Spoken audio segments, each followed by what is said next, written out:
लोग आपके हक की बात तब तक नहीं करेंगे जब तक कि आप अपने हक की बात नहीं करते। इस दुनिया में ऐसे लोग जो अपने जीवन में दूसरों से उम्मीद लगाकर बैठे रहते हैं कि अगला व्यक्ति आएगा मेरे जीवन को बदल देगा,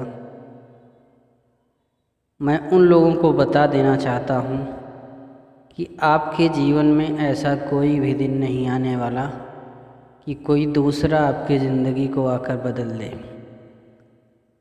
आपकी ज़िंदगी को बदलने के लिए आपको ही मेहनत करनी पड़ेगी, आपको ही कुछ करना पड़ेगा, तब जाके आपका जीवन बदल सकता है।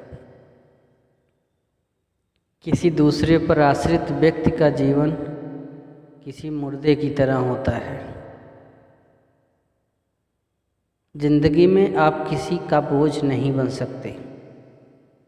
अगर आप अपने जीवन में किसी का बोझ बनकर जी रहे हैं तो निश्चित ही आपका जीवन सराहना की योग्य तो बिल्कुल नहीं है। एक व्यक्ति के तौर पर हमारी जिम्मेदारी बनती है कि हम अपने जीवन में कुछ करें, अपने से जुड़े हुए लोगों के लिए कुछ करें ताकि हमारा जीवन आगे जा सके और हमसे जुड़े हुए लोगों को भी इस बात का पता चले कि हाँ, उनके जीवन में हमारी भी कुछ इम्पोर्टेंस है। और यह चीज़ें एक जिम्मेदार व्यक्ति ही सोच सकता है। जिम्मेदार कौन है? इसकी परिभाषा यही है कि आपको अपने शरीर की, अपने लोगों की जिम्मेदारी लेने की जो कैपेसिटी है वो आपके अंदर होनी चाहिए। अगर आप 18+ हैं, आपने 18 वर्ष की उम्र को पूरा कर लिया है, तो आपकी यह नैतिक जिम्मेदारी बनती है कि आप इस दिशा में सोचें कि अब आपको अपने परिवार से कुछ नहीं लेना है और आप अपने लिए कुछ करेंगे, अपने परिवार के लिए कुछ करेंगे। यह एक जिम्मेदार व्यक्ति की बात है। भारतीय युवाओं में यह बात काफ़ी कम देखने को मिलती है। वह अपनी जिम्मेदारी लेने से कतराते हैं और यही जिम्मेदारियों से भागने की जो आदत है, इससे व्यक्ति निरंतर कमज़ोर होता चला जाता है। अगर आप सच में जीवन में कुछ करना चाहते हैं तो आपको अपनी जिम्मेदारियों को उठाना पड़ेगा, क्योंकि जब हम जिम्मेदारियों को उठाते हैं तब हमें ढेर सारी चीज़ों का अनुभूति होता है और हमें पता चलता है कि कहाँ पर हम सही हैं और कहाँ पर हम गलत हैं। किसी विद्वान ने कहा था कि हमेशा दूसरों की गलतियों से सीखो। अगर आप अपनी गलती से सीखेंगे तो उम्र कम पड़ जाएगी।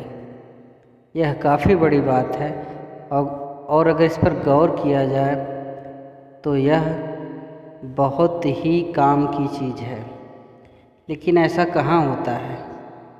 हम अपने आसपास की हो रही हर घटनाओं को देखते हैं, जानते हैं, फिर ऐसी तमाम ऐसी घटनाएं होती हैं जो हमारे साथ भी घट जाती हैं, जबकि हमने उससे पहले की उस प्रकार की घटना को देखा था लेकिन हम उसके प्रति सजग नहीं हुए। फाइनली कहने का तात्पर्य यह है कि हमने उनकी गलतियों से नहीं सीखा। हमको वह बात तब महसूस हुई जब वह खुद हमारे ऊपर पड़ी। इसीलिए हमेशा दूसरों की गलतियों से सीखना चाहिए। अगर आप अपने आप पर प्रयोग करते हैं तो आपका जीवन कम पड़ जाएगा। सीखना तो मनुष्य के जीवन में निरंतर चलता रहता है, लेकिन सीखने का भी एक कौशल है जिसे हमें बहुत बारीकी से अपनाना चाहिए। जीवन के सफलता के कई मूल मंत्र हैं। आप सभी को इन चीज़ों को समझना चाहिए, अपनी दिनचर्या को निर्धारित करना चाहिए, दिन भर अच्छे से अच्छे काम करने चाहिए, सकारात्मक रहना चाहिए ताकि हम अपने जीवन में कुछ बेहतर और अच्छा कर सकें। दोस्तों, हम अपनी इस वीडियो में यही कहेंगे और इसी तरह की हम और भी वीडियोज़ बनाते रहते हैं। अगर आपको ये वीडियो पसंद आए तो लाइक करें, साथ ही साथ अपने दोस्तों के साथ शेयर ज़रूर करें। जय हिंद दोस्तों, भारत माता की जय।